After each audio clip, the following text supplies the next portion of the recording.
hey, congratulations for the Exorcism of God. Oh, thank you. Thank you.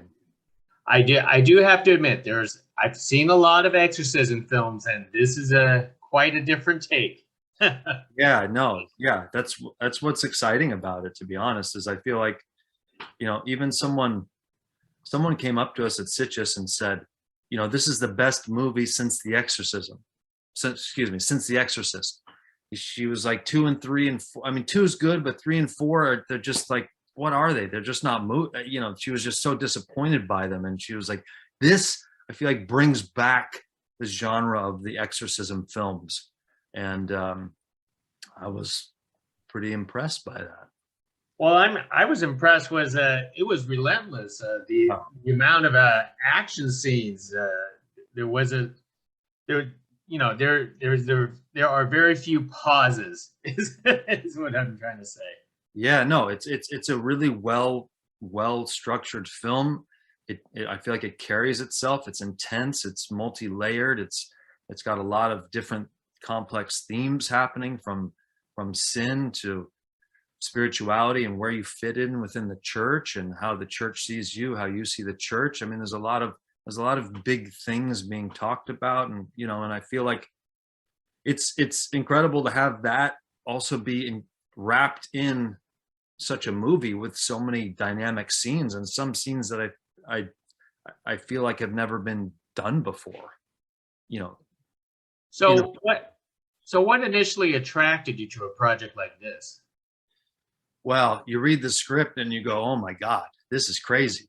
Like, that's what attracted me to it. I'm like, this is probably going to be one of the hardest jobs I've had to do in a long time, and that's what attracted to me. That's what attracted me to it. Besides, like, you're also filming in Mexico City, so you're filming in another country. You get to get out of your comfort zone in so many ways. You're speaking another language, and then you're also speaking a third language, Latin. Um, so just the amount of challenges in one character in one script. Uh, I was excited and terrified by at the same time. I mean, the multi languages. I mean, the Spanish part, because I think I've seen you in previous projects, and Spanish was not entirely difficult for you, was it? I mean, I how do I say this? I learned Spanish. I learned Spanish in school, so I did like 7 years of it. But I've never actually done a movie where I spoke Spanish.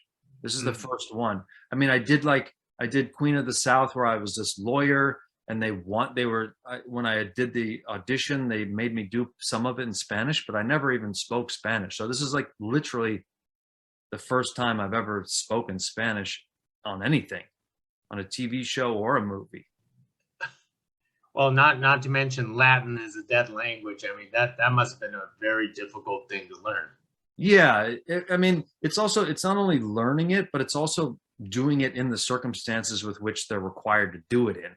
So, if I was just saying, Om Dominus Numinus Patris, it would be a lot less challenging than while I'm trying to take a demon out of somebody's body who's coming at me and attacking me, in these crazy situations, and then speaking Latin and making sure that's in your head, and then going back to Spanish, and then going to English, and then going back to Latin or whatever. Those were, that's a great challenge. That was a challenge for me. That's amazing. So, how did you pull off memorizing these lines? I mean, I feel like it's a very difficult process, especially to act horrified at the same time while doing everything. No, you're totally, yeah. It is a challenge, and sometimes the best way to do something, at least for me, is just to do it and do it and do it and do it and do it, and it sounds boring, and it sounds uninteresting, and kind of frankly it is. But it's like, that's what I have to do to build the foundation that then I can leap from. I wish I could do it other ways. I wish I could just learn it really quickly, but for me, memorization, and especially when it's multiple languages, is, and I'm having to change. Also, Alejandro wanted me to speak a certain type of Spanish, which Oh, was more proper than the Spanish that I learned, because I learned what I would call like a Spanish that's either quasi formal or Mexican Spanish, because I grew up in San Diego, and he wanted more a classic Spanish, which has certain pronunciations of words I wasn't used to. So it was also like I was relearning aspects of that. So that was just honestly just hard work, and just kind of doing the unglorious aspects of just repetition until it's like sinking in. And that's kind of, yeah, I wish I could do it another way, but I can't. do you often have you done a few horror projects in the past yourself? Well, I mean, I was in It Chapter 2, and I don't know if you saw that film, but I played Tom Rogan, the character who's like Beverly Marsh's husband, and that was played by Jessica Chastain. So that led to this movie, because the producers of that film had been working with Alejandro on a remake of his first film, House at the End of Time, to remake that.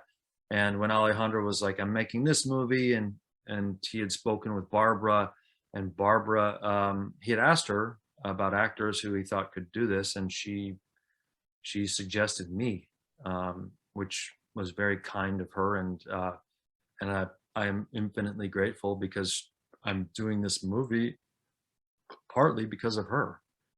I have this opportunity because of her recommending. That is that is that So, is and then the other horror movie I would say is a movie called Shepherd. It's on Amazon Prime, and I play a serial killer in that. And I think that's a really cool movie. It's a slow burn film, and it's a kind of a mash between a horror film and a thriller and a coming of age film, with an interesting relationship that's almost father and son, like mentor mentee. And so those three films have been the films that I feel like have a horror element to them. And then I was also in Underground Railroad, and the part I play kind of is a little bit terrifying. So I wouldn't say Underground Railroad has elements of horror, but it has elements that are uncomfortable and scary, that feel horrible and gross. So yeah. But for a film like Exorcism of God, the horror was actually directed. So I can't imagine you being on the set, staring at these women up close. No, what was great is all the women that were the possessed characters. I don't want to reveal more than that. They were so nice and so cool, and they were all most of them were from Venezuela, who Alejandro had known from his time when he lived in Venezuela, and he made an effort to hire Venezuelan actors, and who were now living in Mexico City, and they were all so great to work with. So it felt like we were this friendly family offset, and then boom, we'd jump in, we'd do this scene, and we'd give 150%, and then we'd be done, and we'd be laughing and having a good time, and then we'd come back and give 150%. So, and there were certain scenes that had that, especially the final scene, exorcism scene. So we had a great time. And what I'm also really proud about this film is you see all the work, and it's on the film, and you don't see it as work. You see it as the commitment of these characters to what they're committed to. And I feel like so often in films, oftentimes that gets lost for whatever reason, due to editing, due to there's so many variables in filmmaking. But I feel really proud that all the energy, all the work, all the effort we put in, you see it on the screen, and people are resonating with it and feeling it. So when you were on that production and you saw like their makeup, I mean, how realistic was their makeup, and how much was it CGI afterwards? Very little. It's like 99% practical effects. So it's all, I mean, so they were in they were in makeup for hours. The I don't want to say that, but like the male figure who was possessed, that's all practical. That was hours and hours. All the women who are possessed, there's no special effects. I mean, I don't want to say 100% there's no special effects because I might be incorrect, but it's all practical effects. Like the bulk of everything is practical effects, and that's what I feel like makes everything so visceral, is that it doesn't feel fake.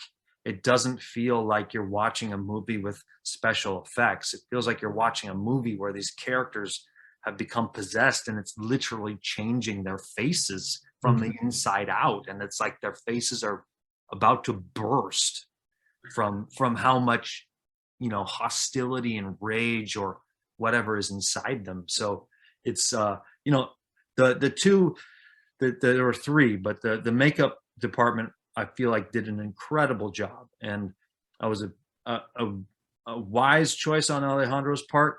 And it's also, there's a cost, because it means that the actors are more uncomfortable. It makes it much harder for the actresses or actor, because they have all this stuff on their face. But when you see the final product and you see the discomfort that they went through to get that, I feel like I feel like those actors can be proud of what was accomplished. Well, I have to admit, it looks terrifying.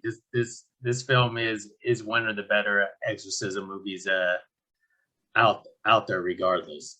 Yeah, no, I think it's. I mean, I don't want to sound overconfident, but I feel like I'm hoping that this film becomes like truly like kind of an independent classic, because I feel like all the comments we're getting is, you know, this is in the discussion of one of the better exorcism movies that's ever been kind of done. And not only because of the exorcism scenes, but because there's things that have never been done before in a movie, in terms of who the scenes, how the exorcisms are happening. They've never been done like this before, on who they're being done on, and these things. And so I feel like it's taken the genre and kind of brought it back to life in a way that people weren't expecting. Well, I love this genre, and horror fans will be delighted. And not to mention that, just like any other exorcism movie, you always open it up for a sequel. Yes. No, and the great thing is, I feel like the way this movie ended is people see the possibility of a sequel, and they're not disappointed by it. They're actually excited by it. They're like, ooh, this looks even better than this, with the movie. So I feel like it's we've gotten so many responses and inquiries about when's the sequel.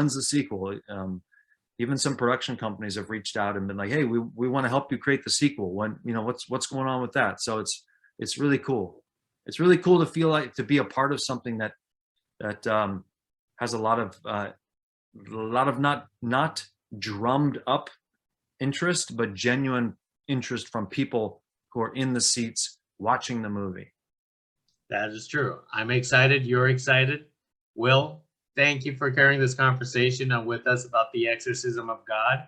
You got it. Good luck to your, more projects down the road. Hopefully we get to do this again. Yeah, I would love that. Maybe we'll do it on at least minimum the sequel of this, and maybe some other ones before that. Most excellent. Thank you very much. Appreciate it. You too, Gig.